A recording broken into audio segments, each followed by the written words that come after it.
बेलियो मैं मियां आसिफ अली ते अज तुहानू असीं दिखा लांगे जिहड़ा हिंदुआं दा किचन है, जिन्हों चौका भी कहंदे आ, जिन्हों चौंता भी कहंदे आ, रसोई भी कहंदे आ, बावरची खाना भी। ये साडा जिहड़ा पाकिस्तान दे जिहड़े हिंदू कम्यूनिटी है, जिहड़ी पंजाब दी हिंदू कम्यूनिटी है, वो असीं देखांगे कि उन्हां दा खाण पकाण दा जिहड़ा तरीकेकार आ, स्टाइल आ, वो की आ। ते आओ तुहानू असीं दिखाने आ। अच्छा, एक होर अहम गल, वो मैं जिहड़ी पहले गल कीती सी पर्दे वाली, कि जिहड़ी इत्थे दी साडी हिंदू कम्यूनिटी आ, उन्हां दियां जिहड़ियां औरतां वा वो हर काम जिहड़ा अपने घर च भी करदियां, वो पर्दे तो बगैर नहीं करदियां, और पर्दा भी खासा लंबा। ते असीं तुहानू दिखाने की पका रहे जी। ए बस वो सालन सुलन होगा, कोई सब्जी वगैरह। अच्छा, मोगरियां हैगियां। अच्छा, मोगरा जेड़ा पक रहा है। अच्छा, ए मोगरा पक रहा है। अच्छा, मूंगरे पका रहे हो अज। अच्छा, ਇਹਦੇ ਵੀ ਮੁxtਲਿਫ ਕਿਸਮਾਂ ਨੇ ਕਿਵੇਂ ਪਕਾਉਂਦੇ ਨੇ ਲੋਕ। अच्छा, ਹਾਲੀ ਉਹ ਉਬਲਣ ਲੱਗੀਆਂ ਨੇ ਬਾਕੀ। अच्छा अच्छा, वही कच्चा चुल्ला। हाँ, कच्चा चूल्हा। हाँ, तो ये भी वैसे देखो बड़ी ना एक अहम चीज़ है। अच्छा, ते अग जिहड़ी है वो कादी है? पाथियां रखियां ने। अच्छा, पाथियां दी अग है। वाह।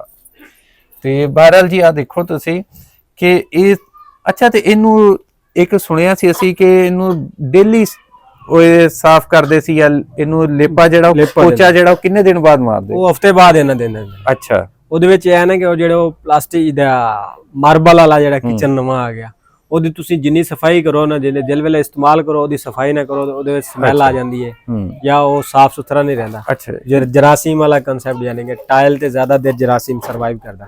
ਇਹਦੇ ਉੱਤੇ ਨਾ ਤੁਸੀਂ ਇਹਦਾ ਮਿੱਟੀ ਦੇ ਉੱਤੇ ਉੱਤੇ ਚੀਜ਼ ਡਿੱਗ ਗਈ, ਉਹਦੇ ਵਿੱਚ ਜਜ਼ਬ ਹੋ ਜਾਣੀ, ਉਹ ਫਿਰ ਸਾਫ। अच्छा, ਤੇ ਜਿਲੇ ਲੈ ਉਹ ਜਿਹੜਾ ਮਾਰਬਲ ਵਾਲਾ ਵਾ, ਉਹਦੇ ਉੱਤੇ ਤੁਸੀਂ ਤੱਕ ਡਿਟਰਜੈਂਟ ਨਾਲ ਸਾਫ ਨਹੀਂ ਕਰੋਗੇ ਤਾਂ ਉਹਦੀ ਸਮੈਲ ਨਹੀਂ ਆਣੀ।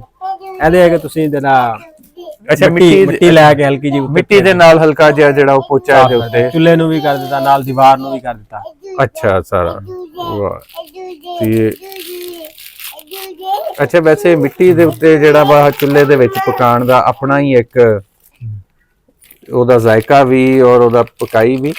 ਤੇ ਅੱਛਾ, ਦੂਜਾ ਇਹ ਹੈ ਕਿ ਇੱਕ ਜਿਹੜਾ ਬਰਤਨ ਜਿਹੜੇ ਆ ਰੂਟੀਨ ਦੇ ਵਿੱਚ, ਉਹ ਇਹੀ ਜਿਹੜੇ ਆਪਣੇ ਪਿੱਤਲ ਵਾਲੇ, ਸਟੀਲ ਵਾਲੇ ਹੀ ਯੂਜ਼ ਕਰਦੇ? ਹਾਂ, ਸਟੀਲ ਵਾਲੇ ਛੱਬੀ ਯੂਜ਼ ਕਰਦੇ ਆ। ਸਟੀਲ ਵਾਲੇ ਬਰਤਨ ਉਧਰ ਲੱਗੇ ਹੋਏ ਨੇ, ਅੰਦਰ ਤੁਸੀਂ ਬਰਤਨ ਵੀ ਖਾਂਦੇ ਆ।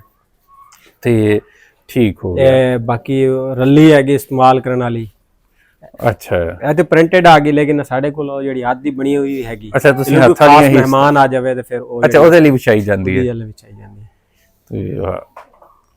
ਅੱਛਾ, ਤੇ ਖਾਣੇ ਦੇ ਵਿੱਚ ਇਹ ਜਿਹੜਾ ਮੀਟ ਵਗੈਰਾ, ਉਹ ਵੈਸੇ ਤੇ ਇਹ ਸਾਡੇ ਮਜ਼ਹਬ ਵਿੱਚ ਮਮਨੂ ਹੈਗਾ, ਲੇਕਿਨ ਪਕਾਉਂਦੇ ਹੈ ਕਿ ਕੋਈ ਖਾਸ ਮਹਿਮਾਨ ਜਾਂ ਤਿਉਹਾਰ ਜਿਹੜਾ ਉਹਦੇ ਉੱਤੇ ਨਹੀਂ ਪੱਕਦਾ। ਅੱਛਾ, ਕੋਈ ਮਖਸੂਸ ਸਾਡੇ ਜਿਹੜੇ ਰੋਜ਼ੇ ਆ ਜਾਂਦੇ, ਜਾਂ ਮਖਸੂਸ ਦਿਨ ਹੋ ਗਿਆ, ਜਾਂ ਸੋਮਵਾਰ ਹੋ ਗਿਆ, ਮੰਗਲ ਜਾਂ ਪੂਨਮ ਹੋ ਗਈ, ਅਮਾਵਸ ਹੋ ਗਈ, ਜਾਂ ਵੱਡਾ ਤਿਉਹਾਰ, ਉਹਦੇ ਉੱਤੇ ਨਹੀਂ ਪੱਕਦਾ।